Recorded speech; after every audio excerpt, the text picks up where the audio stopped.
In case the admin wants to change the defaults for any particular family, what they can do is from the sidebar, they can navigate to the families page. Once they are here, they would be able to see a table, and in this table, all the families who are part of the organization would be listed.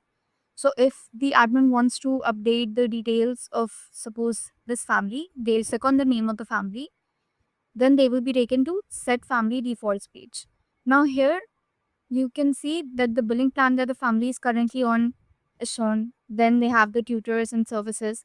Then they have the payment details. If they have any safeguards, the cards will appear here. Then they have the transaction history table. So in case the admin wants to put this family from a pre-session plan to a manual billing plan. Once that has been entered, the admin can also select a tutor to associate to this particular family. And then the services which this tutor offers would be shown in this drop down. Right now, there are no services added for this tutor profile, so nothing is shown here. So once the changes have been made by the admin, what they can do is on the bottom, there's a button called Save Changes. So the admin will click on this. They would be able to see what all updates have they made. Two updates have been made here. One is the billing plan, and the second is that the tutor has been mapped.